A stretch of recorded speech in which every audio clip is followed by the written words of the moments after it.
Okay, I wanted to show you how to use the AlloGator Auto Money Allocator. As you can see, you got the app right on my screen here.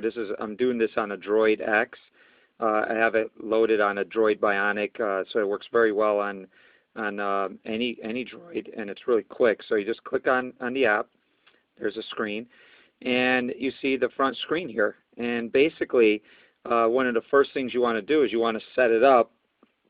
So you go into settings over here, and I already have it set up here where 10% of the money that's being deposited will go into giving, 20% will go into investing, and automatically the spending percentage calculates. There's a couple features that I think is pretty cool. The screen that I have right now is set as the kids version, which is more kid-friendly. But then there's a teenager version, or what I call a cool adult version, which changes the look of everything. Oops, I don't want to exit out of here, so you can go back into calculator. So see how it changes the look. Okay, but the functions of everything is the same. I'm going to go back and keep it on the kids version. Okay, so the way it works is, let's say you earn some money, and we're going to put down here $5. And we hit 5. It's very simple. It automatically gives the date of when you earn that money, and a screen pops up that says, "Congratulations, you've just added 50 cents to giving, $1 to investing, and $3.50 to spending." So when you look up here on the screen here, it tells you what the total amount of money you have. So one of the things with the piggy banks, where you have to split the money among 3 different piggy banks or whatever, this you don't have to worry about that. You could just keep it all in one piggy bank. You could keep it all in one whatever it is, box, whatever your child or even as an adult in the bank, or as a teenager you set up a bank account. You could keep it all in one location, but you have to see where it says, even though you have $1,398 in your account, you only should be able to spend $1,092. Okay, that's the theory behind this, is that you don't spend all the money you earn, and that's how most people get into financial troubles, is because they just basically they spend above their means. Okay, but then it tells you how much you can give, how much you have to invest. And then so it's very simple. So if, let's say, you want to give some money, you're going to go to church this Sunday, and you want to give $50. So you just put $50 here. You hit enter. It tells you the date when you made that withdrawal, and it automatically deducts it. Again, very simple. You do the same thing when you invest it and whatnot. Okay, and you want to buy something, you change this to spending. And you buy something, it costs $25, all right, and it tells you the date you did it, and it automatically deducts it. All right. Now it also has a statement. I think it's good to know totals of everything. So right now I have it set on all, so you can just scroll down on every single transaction, whether it's a deposit or a withdrawal, and on the bottom it just tallies each category. But let's say you just want to know, how much did I actually give, or you just want to look at the statement for giving or when you did it, and it gives you the dates and all that type of stuff. All right. One of the things I'm really excited about this, because it does teach goal setting and goal hitting.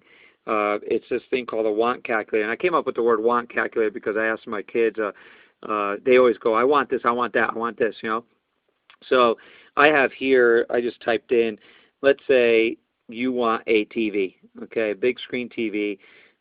You have $1,000 that you could spend, but the TV is $1,200. Well, when you look here, it'll say you have to earn $190. Now, technically, if you added $1,067 and $190, that's more than $1,200. So you might be asking, why is that? It's simple math. You just take 1,200 minus 1,067. Well, remember how every money that you earn and you deposit, you have to split among the giving, investing, and spending. So if you go back to let's say a deposit, right? You earned, we'll say, $150, even though 150 plus 1,067 will get you to the 1,200 goal. Look, it's going to say make that deposit. They'll tell you, you added $15 of giving, $30 investing, but only $105 to spending. Okay, and if you go back to the want calculator, now you only have to earn $40. All right, so it's a very neat tool to teach your kids to shoot for goals and get them to earn money, and just imagine if we all were taught these things at a very young age to give 10% of our pay, invest 20%, and just live on 70%. The average American in 2010, the average salary was $46,300. So let's say you work from age 25 to age 50, and you apply those percentages over a 25-year period, you would give over $4,600 a year, which is about $400 a month. Most people don't give $400 a month, which is about $100 a week, right? Is a total of $115,000 you would give in a 25-year period. Not only that, you would invest over $9,200 a year, and if you earn a 10% rate of return, you would accumulate over $1 million. So you're a cash millionaire just by making the average salary. If you don't think you could get 10% on your money, let's use 5%. You're going to have over $450,000.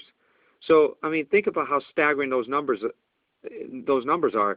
I mean, how many 50-year-olds do you know that are cash millionaires? What if you only had $500,000, or what if you only did half of that? What if you only invested 10%, and most people at 65 years old don't even have $25,000 saved. Okay, so I mean, it's just a great tool to not only start off your children to get in the habit of becoming financially wealthy and independent, but even as an adult, if you're watching this as an adult, it's never too late. You don't have to start at these percentages, because I know when you have bills and things like that, you're like, well, how am I going to just automatically shave 30% off my income and just live on 70? I could barely live on 100%. Well, why don't you start off with 1? Remember, you control this. You can change this to 1%. See, I'm going to change it to 1% right now. Now, it's going to change what you have to give and what you have. You could change the investment to 1%, okay? And just start somewhere. That means you live on 98%. You can't tell me that I know you have a hard time maybe living on 100%, but you can't, 2% is not going to make or break you. But every month you could change that. You can make it to 2%. You are in control. So I'm super excited about this app. I know a lot of you are, and we're looking forward to seeing more and more people become financially independent through this.